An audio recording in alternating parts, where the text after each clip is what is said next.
Bismillahirrahmanirrahim. Qala wal hadisus tsani.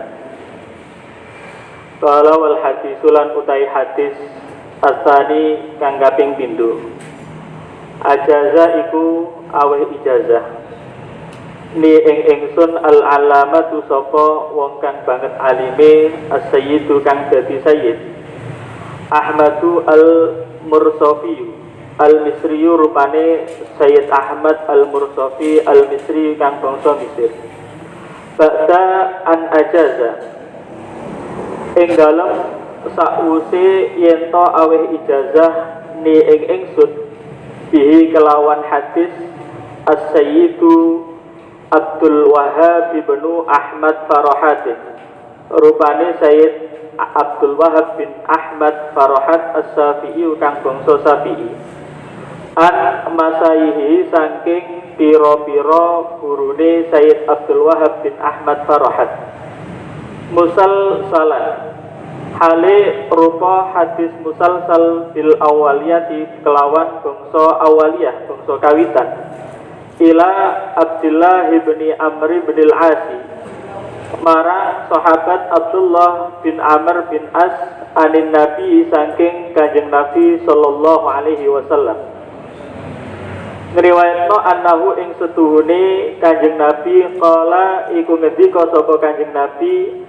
ngendikane ar-rahimuna yarhamuhumur rahmanu ar-rahimuna utawi pira-pira wong kang welas yarhamu iku bakal melasi hum ing ar-rahimun ar-rahmanu sapa Gusti Allah kang anduweni sifat welas tabaraka hali maha mundak kebagusane sapa ar-rahman wa ta'ala lan maha luhur sapa ar-rahman irhamu man fil ardi yarhamkum man fis samai irhamu becik padha melasono sapa sira kabeh man ing wong fil ardi kang tetep ing dalem bumi yarham mongko bakal melasi kum ing sira kabeh man sapa wong fis samai kang tetep ing dalem langit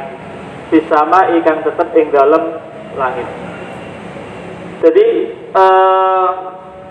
Al-Imam Ibnu Hajar Al-Asqalani dalam mukadimahnya beliau mengutip dua hadis. Yang pertama hadis kemarin yaitu di inni haramtu zulma ila akhirih. Kemudian hadis yang kedua ini berupa hadis ar-rahimuna yarhamuhumur rahman tabaraka wa ta'ala irhamu man fil ardi yarhamkum man fis sama. Dalam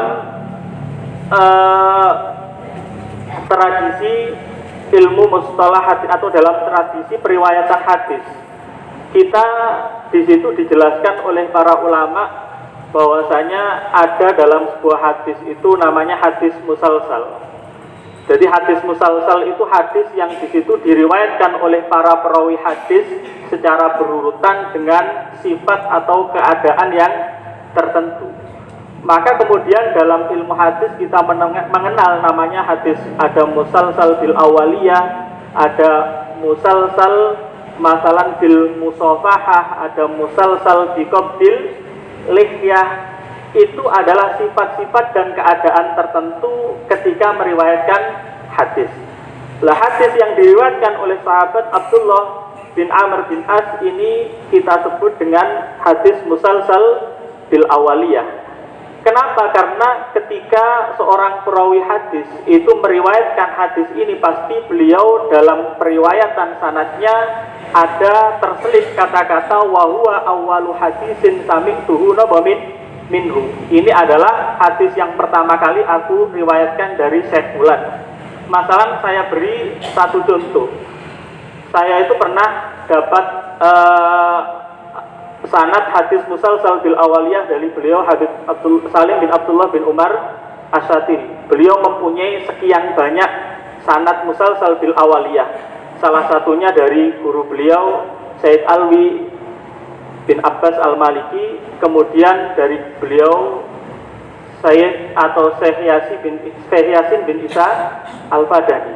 Masalah saya meriwayatkan dari guru saya Habib Salim bin Abdullah bin Umar As-Satiri. Masalah saya dalam meriwayatkan hadis tersebut, saya katakan arwi al-hadis al-musalsal bil awaliyah an Syekhi Salim bin Abdullah bin Umar Asy-Syatiri wa huwa awwalu hadisin sami'tuhu minhu.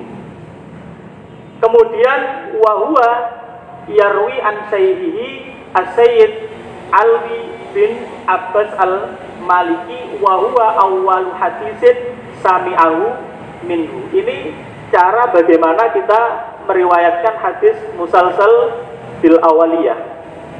Jadi itu yang disebut dengan hadis musalsal bil awaliyah, yang di situ muaranya diriwayatkan oleh sahabat Abdullah bin Amr bin As. Yang mana kalau kita dalam kutubut tarikh itu Abdullah bin Amr bin As itu termasuk dalam istilah julukan minal abadilah. Jadi ada sahabat itu yang dijuluki al-abadilah. Artinya sahabat-sahabat sing dukune iku ngalim sing jenenge napa Abdullah. Salah satunya Abdullah ibnu Abbas, kemudian Abdullah ibnu Umar, Abdullah ibnu Mas'ud, kemudian Abdullah bin Amr bin As. Ada lagi Abdullah ibnu Zubair. Pada waktu itu memang banyak sekali yang ngalim yang mempunyai nama Abdullah, sehingga ada istilah julukan abadilah atau sahabat-sahabat yang bernama Abdullah. Dalam hadis musalsal bil awaliyah yang diriwayatkan oleh Abdullah bin Amr bin As, Rasulullah sallallahu alaihi wasallam ngendikan ar-rahimuna yarhamuhumur rahmanu tabaraka wa ta'ala. Jadi orang-orang yang mempunyai sifat rahmat itu akan mendapatkan limpahan rahmat dari Allah yang bersifatan ar-rahman, maha belas kasih. Oleh karena itu Nabi dawuhan irhamu man fil ardi yarhamkum man fis sama. Maka bersifatlah rahmah terhadap orang-orang yang ada di bumi, maka kamu akan mendapatkan rahmat makhluk-makhluk yang ada di langit, seperti halnya malaikat dan yang lain-lain. Maka di sini Kanjeng Nabi memerintahkan kepada kita untuk mempunyai sifat rahmat terhadap man fil ardi. Artinya al-makhluk allazi fil ardi, makhluk-makhluk sing ono di bumi. Entah itu manusia ataupun hewan. Kabeh kudu dirahmati, hatta dengan orang kafir. Tapi rahmatnya dengan orang kafir itu kan beda. Rahmat kita dengan orang kafir itu caranya bagaimana? Mendoakan supaya dia mendapatkan hidayah. Jadi itu salah satu bentuk dari rahmat kita terhadap orang-orang yang non-muslim. Wal makna lan utawi maknani ar-rahimuna liman fil ardi. Ar-rahimuna iku utawi pira-pira wong kang welas liman maring wong fil ardi kang tetep ing dalem bumi. Bayane man min adamin saking anak Adam wa hayawanin lan hayawan lam yukmar kang ora den perintah apa bikotlihi mateni hayawan bil ihsani kelawan agawe bagus ilaihim maring man fil ardi. Yuhsinu iku bakal bagusi ar-rahmanu sapa Gusti Allah kang persifatan welas ilaihim marang ar-rahimuna. Irhamu becik padha melasana sapa sira kabeh man ing wong tastafiuna kang padha kuwasa sapa sira kabeh antarhamu ing yen to padha welas sapa sira kabeh hu ing man bayane man min asnafi makhlukatihi saking pira-pira golongane pira-pira makhluke Gusti Allah, walau ghaira akilin lan senajan anane man iku ora duwe akal.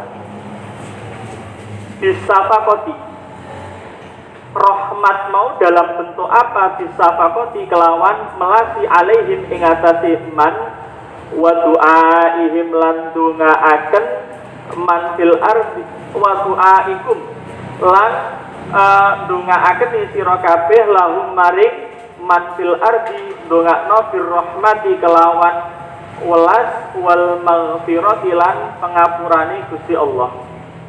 Yarham mongko bakal melasi kum ing sira kabeh al malaikatu sapa pira-pira malaikat.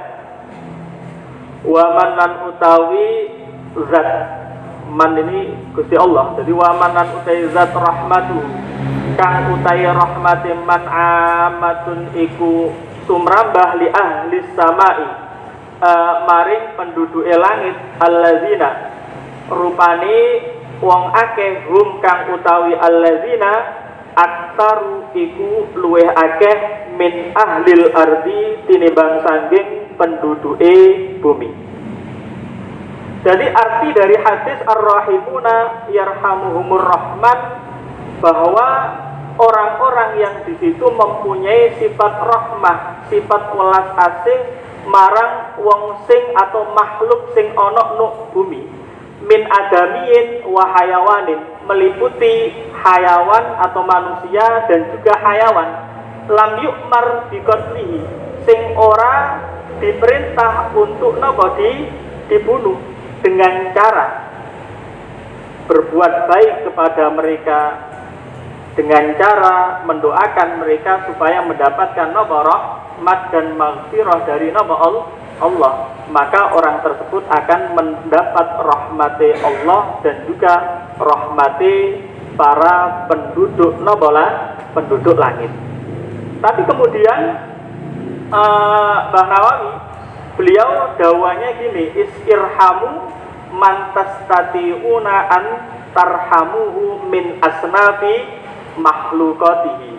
Artinya sebagai individual kita tidak mungkin mempunyai sifat, artinya rahmat kita tidak mungkin mencakup kepada semua makhluk Gusti Allah. Maka dari itu bahasanya Mbah Nawawi ketika memaknai hadis ini beliau dawan mantastatiuna antarhamuhu, pokoknya semampumu nopo terbarkanlah rahmat kepada penduduk nopo bumi, baik min adamiin wa hayawanin, baik akil atau ghairu akil, dengan cara tadi as-safaqah wa du'aihim lahum birrahmah wal maghfirah.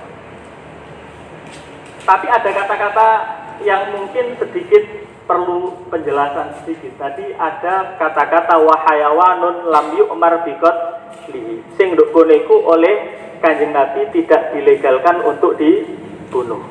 Karena memang ada beberapa jenis hayawan yang di situ oleh Kanjeng Nabi itu diperintahkan untuk dibunuh, artinya legal dibunuh, seperti halnya dalam sebuah hadis yang menjelaskan tentang masalah khamsu fawasik.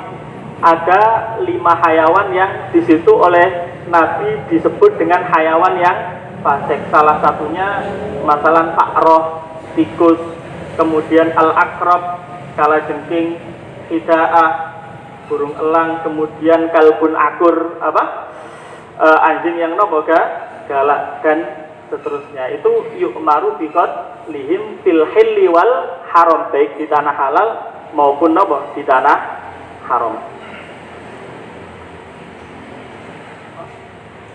Jadi maka saya ingat ketika dulu baca di kitab Tambihul Ghafilin, itu dijelaskan oleh Kanjeng Nabi dalam sebuah hadis, ma min nabiyin illa qad ra'a. Jadi orang-orang nabi sing diutus oleh Gusti Allah kejaba dikne tahu angon. Kejaba tahu angon. Kemudian sahabat bertanya kepada Kanjeng Nabi, panjenengan nggih angon riyen Kanjeng Nabi angon? Sampeyan kalau ingat dalam beberapa kutub tarikh ketika Kanjeng Nabi Muhammad itu diasuh oleh Halimatus Sa'diyah, itu kan beliau sempat juga menggembala kambing. Mulane beliau dawan dalam sebuah hadis yang dikutip dalam Tambihul Ghafilin, ma min nabiyyin illa waqad ra'a, mesti napa angon. Kemudian dalam Tambihul Ghafilin di situ dijelaskan hikmahnya apa. Hikmahnya apa? Kenapa para nabi yang diutus oleh Allah itu pasti melewati tahap tahu angon hayawan. Di situ dijelaskan bahwasanya hikmahnya adalah sebagai istilahnya imtihan. Apa ya?